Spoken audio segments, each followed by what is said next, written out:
you guys, it's Karen and I'm here to talk about this foundation. This is the Ordinary Coverage Foundation. I did the review of the serum foundation and unfortunately it didn't work for me, and I was very excited to try this one out, hoping that this would be a kind of longer stay. I did like the other foundation when it went on from memory, but I think it didn't last on me. So anyway, one arrived of this and then I've had one more arrive. The one that I have used is this one, which is 1.1N, so 1.1 neutral. I will give you a swatch of it and I'll try and actually, thinking about it, swatch something else for you so you can get an idea of the colour, because I don't know if they're the same as the serum ones. I can't remember what I compared it to for you last time. I think this was one of them. This is the L'Oreal True Match in 1N. So I'm going to put that, I was going to say below it, but it would be above it. So that's 1.0N in the L'Oreal True Match, and that is 1.1N in the Ordinary. And then I'll use this Estee Lauder Accru. I haven't used my Estee Lauder foundations for such a long time. That's quite dark actually, I think. Okay, we'll let them dry while I'm talking. Nora, my hair's a mess today. Thank goodness it's hair washing day. Anyway, I will read from the Victoria Health website, where I think that's just copied from the Decay Ordinary site, just so that I'm not forgetting to tell you anything, and then I'll tell you what I think and we'll have a look at those colours. It said the Ordinary Colours Coverage Foundation with SPF 15, so it's got an SPF 15 in it, available in a comprehensive shade range across 21 shades. There's 21 colours, which I think is really good. When applied, the formulations blend in effortlessly with your natural tones and your skin glows.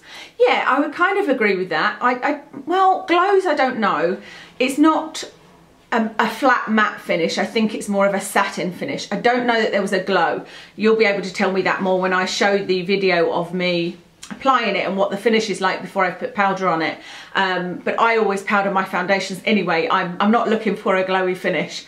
But it does blend in naturally. It blends in very easily. It doesn't dry very quickly at all, if at all actually. I felt like it did have a tacky finish to it that I needed to put powder on afterwards. Not super tacky, but just a little bit. I definitely felt like I wanted to powder on top of it, but then I always do anyway, you know. These foundations contain higher pigment levels than the serum foundation. I would agree. Well, obviously I would agree. I can't disagree. There actually is higher pigment, but what I mean is you can tell, because I would say the serum foundation is probably a light to medium coverage, whereas this is a medium to buildable full coverage. I would say that one pass of this is a medium coverage, and you can build it up in the areas that you want a fuller coverage. Although that doesn't always work out the best way, which I'll talk about in a moment. It still offers a smooth finish that avoids a heavy makeup look that can make skin appear more aged. The texture is that of a lightweight, non-oily cream. Okay, yes, it is definitely the texture of a lightweight, non-oily cream. You saw when it came out there, I think, that it is just a liquid, but it's not so liquidy that it runs down my hand. It's not one of those like the YSL Fusion ink. It's somewhere between a liquid and a cream, and I think it's a lovely texture. I think it's really lovely going on. It feels very, very lightweight. What does it say there? Smooth finish, yeah, avoids the heavy makeup look. Now, this I don't agree with. What I have found is if you put this on in one layer as a medium coverage with a beauty blender, that it looks better for longer. But if you want a full coverage, you'll need to either put 2 layers on, or you'll need to build it up in certain areas. And that has led for me to it being cakey.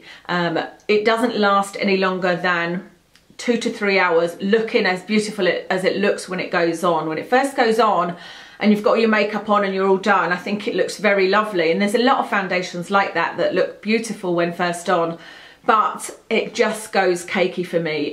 By cakey I mean you can see it in my pores. It sort of separates. There's a line in my chin there, and that sort of, it gathers. And if you were close to me, you could tell that I've got foundation on. You know, it's just got that. It looks like you need to use a brush or a beauty blender and blend it back in again. It's sort of gathered in areas.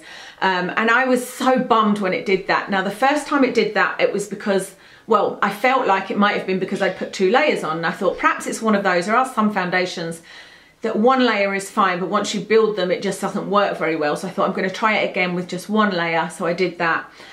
Still had the same problem, but not quite as much as doing 2 layers. So I thought, right, what I'll do is I'll use my beauty blender the following day. So I did it with my beauty blender, and it's definitely a much better result using the beauty blender, but it's a much lighter coverage. It's barely medium coverage if you use your beauty blender and one kind of thin coat, if you like. And I did try it with a primer as well, and I did, because I've had this for about a week and a half now. I think a week and a half, maybe not a week. Get your words together. I think it's a week and a half, but it could be a week. I've definitely had it at least a week. And I did try it with a primer underneath as well. That made no difference. I often find primers make not a lot of difference, and I'm always using a powder to set it with. So yeah, I don't think there's much more I can try to make that last any longer. Oh, I used a finishing spray on it as well, you know, the Urban Decay setting spray, to see if that helped. And all of these things help, but you know, to be honest, I don't want to go to that much effort with a daily foundation. Well, certainly not when I already have foundations that I know I can use without a primer or setting spray, and they will look great most of the day, which is the Tarte Rainforest of the Sea, the Estee Lauder Double Wear to a lesser extent, but I think the Tarte's the only one that I can really now trust in. Even my Lancome Tentadol Ultra, though I love it, it doesn't last as long, but it still lasts longer than the ordinary one. Of course, the price point is really different, but I would use the L'Oreal True Match over I would use the ordinary one. Let's see what else they say, and I'll give you any other thoughts I have on it. So it says the unique suspension system used in the formulations allows the shades to look so natural on the skin that 3 shades or more will suit most skin tones. Yeah, I think that's the same with the serum ones, isn't it?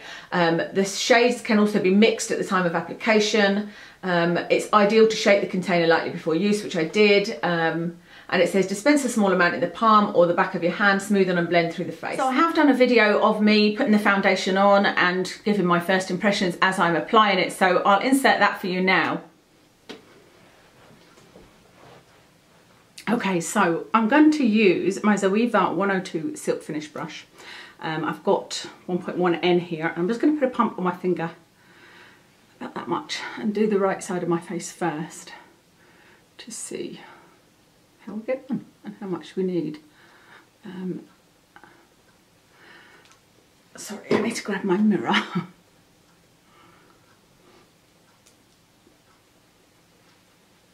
Apologies in advance if I put that mirror up in front of you. I keep forgetting. When I do videos like this, I forget that you guys can see the back of the mirror, and I can't do it by just looking in the viewfinder. I don't know how people do it. Okay, this is feeling nice so far. It's not too thick and cakey. It's a nice thin consistency, but it wasn't like a running down my face liquid type consistency, so somewhere just in between, which is nice. And you can see the difference between my freckles on this side with none on, and on this side where I've just put one small pump on.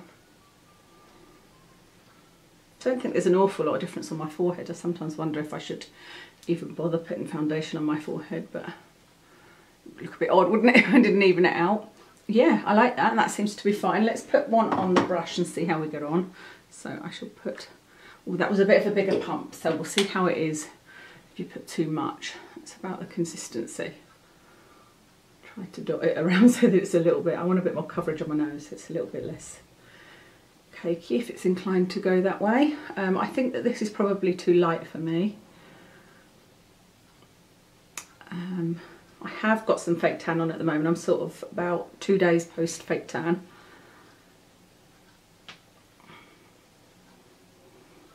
Which is a bit of a worry because I think the other colours that are coming are 1.0 are lighter than this one. So I guess I need to go on and order a darker colour. If I like the foundation, that is. And I've got another one on the way. So I'm just trying to get some more coverage on my nose there by patting it, which does seem to be doing it, but I'm kind of learning slowly that if I build up foundation on my nose enough to cover my freckles, then it just comes off. You know, the minute I need to wipe my nose or I itch my nose or whatever, then there's a gap where the foundation is. So I actually should try and blend it in and let some freckles show. It looks like it might be a little bit cakey there, but then I did that second pump was a bit a bit too much. So yeah, I'll see how we get on for the rest of the day. It's quite late in the day already though, so I won't have this on for very long. I think it's about 1 o'clock. I'll probably have this on for until 8, 9 o'clock, something like that. I'll go and powder it and put some bronzer and blusher on so you can see. I think until you've got your whole makeup done, you can't really tell, can you, what you think of a foundation, because you'd just be concentrating on, oh, look how pale I look. Oh, wow. Okay, I've given myself an awful lot of blusher and bronzer today, but never mind. Okay, that's it with my makeup is semi-finished. It's just very bare makeup I put on my eyes today, just because, like I said, I'm not really doing anything. But yeah, I like that finish. I think it's absolutely beautiful. It looks very porcelain-like, doesn't it? Very airbrushed.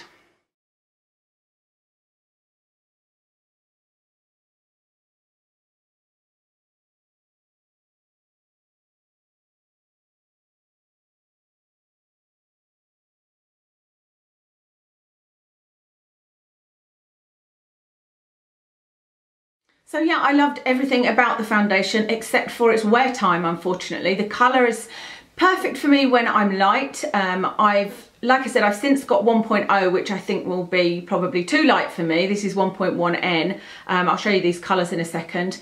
1.2N I had also ordered, but I have emailed and asked them to cancel that order because I don't want it. Like I said, it's a foundation that I will use it. Perhaps I will use this one if I'm going somewhere that I know it doesn't matter that my foundation only lasts a couple of hours. So I don't know, I guess if I was going out to dinner or something like that, then it wouldn't matter and I would use that foundation. But it's definitely not a repurchase for me. What I did do with this foundation is I watched the reviews that are out there, which there aren't many reviews actually. And from those reviews, most people seem to love it. I think Angie was the one, Angie from Hot and Flashy, I believe was the one that had the same issue as me, whereby after a few hours it didn't look great. So that would suggest it's maybe not good on mature skin, but it wasn't necessarily on me that it showed my lines. It just separated and it didn't stay, you know, put together. It just didn't look very nice after a few hours. But I believe that Angie has got dry skin, hasn't she, or normal skin. I don't think she's got oily skin like me. I've got normal to oily skin. So it's really difficult to know who to tell to buy this, you know, to say what skin type it would be good for, because I think of the videos I watched, people had different skin types.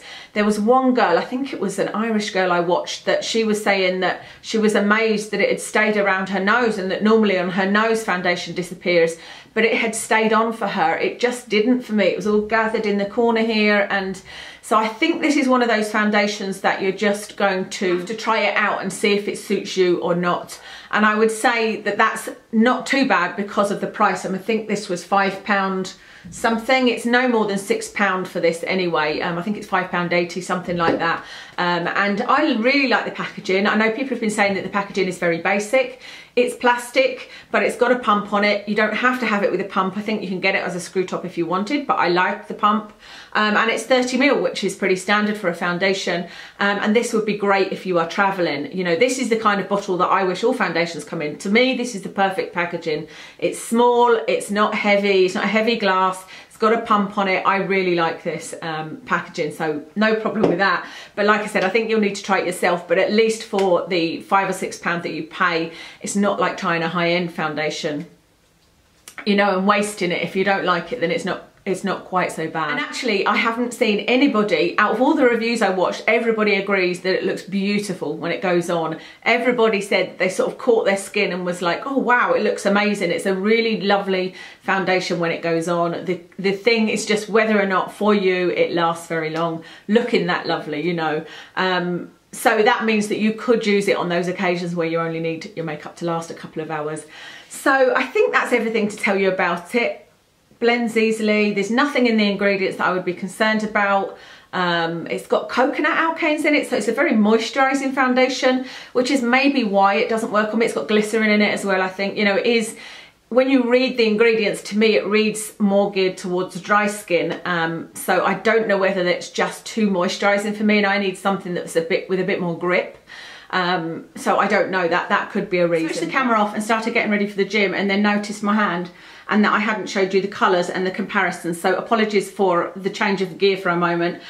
So what order is this? This one here is the Ordinary in 1.1N neutral. This is the L'Oreal True Match in 1.0N. And this is the Estee Lauder Double Wear in 1N2 Ecru. So that's obviously quite a bit darker, but I don't think I have anything lighter than that in the Estee Lauder Double Wear. This is more neutral than this L'Oreal one actually. When you look at that, it looks a little bit pinker.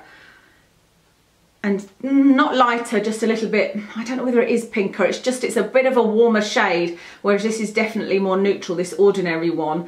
I'm trying to think, what would that be? In MAC, I would say that would be an NC20 maybe. I think Wayne Goss has actually done a comparison of the colours compared to MAC, so that might be useful for you. But yeah, I forgot to show you those colours, so I thought I'd pop back and show you. Let me know how you've got on. I'd love to know what you thought if you've used this one, how you think it compares to the Serum Foundation. For me, it's almost identical to the Serum Foundation. It's just more pigmented, you know, it's just got a bit more coverage, but I had the same problem with the Serum Foundation from memory. So yeah, let us know what you thought. I will list all of my makeup that I've got on today. I haven't got it on today, I'm afraid. I just was like, you know what, I don't want to see my face looking that terrible after a few hours. So today I've got on my Tarte foundation. So I'll list everything else in the description. Thank you very much for watching, and I'll speak to you soon.